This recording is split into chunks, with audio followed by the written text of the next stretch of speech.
The film Kingdom of Shadows, which premiered at the recent South by Southwest Film Festival, takes a hard look at violence and lawlessness in northern Mexico. It was directed by Bernardo Ruiz, a dual U.S.-Mexican citizen. In the film, we see Sister Consuelo Morales, who is a nun. She's a Catholic nun and a human rights defender in the city of Monterrey, Mexico. And what she does, what she continues to do every day, is work with families whose loved ones have disappeared as a result of this violence. Una de las violaciones más atroces que hay, la desaparición involuntaria de personas. Aunque ahorita no encontremos totalmente la verdad, estamos en camino de la búsqueda.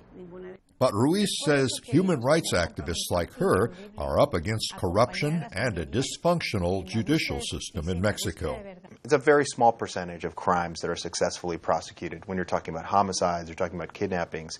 And so, a real problem is in the judicial system. Whatever is happening is aided and abetted by this culture of impunity. U.S. government agent Oscar Aglsib, who's worked undercover in Mexico, provides a different view. He blames much of the violence on the rise of the Zetas, a former Mexican army unit that turned into a drug trafficking organization. In the military, you learn that if somebody attacks you, if somebody takes something that's yours, you attack them back. So definitely the fact that the Zetas came into the drug game spiked up the violence considerably.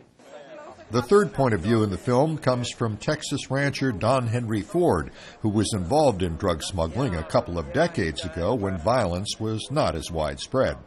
So I decided to try to go to Mexico and buy some marijuana, and I successfully smuggled my first load. It was terribly amateurish, but I got away with it. Eventually, he was caught and served time in a U.S. federal prison.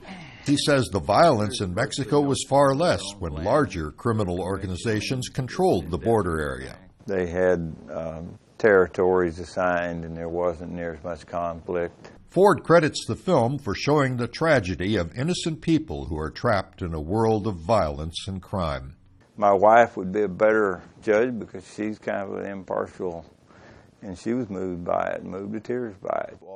Director Bernardo Ruiz hopes his film will give the people in Mexico's violence-racked communities a voice on the world stage. Greg Flakus, VOA News, Austin, Texas.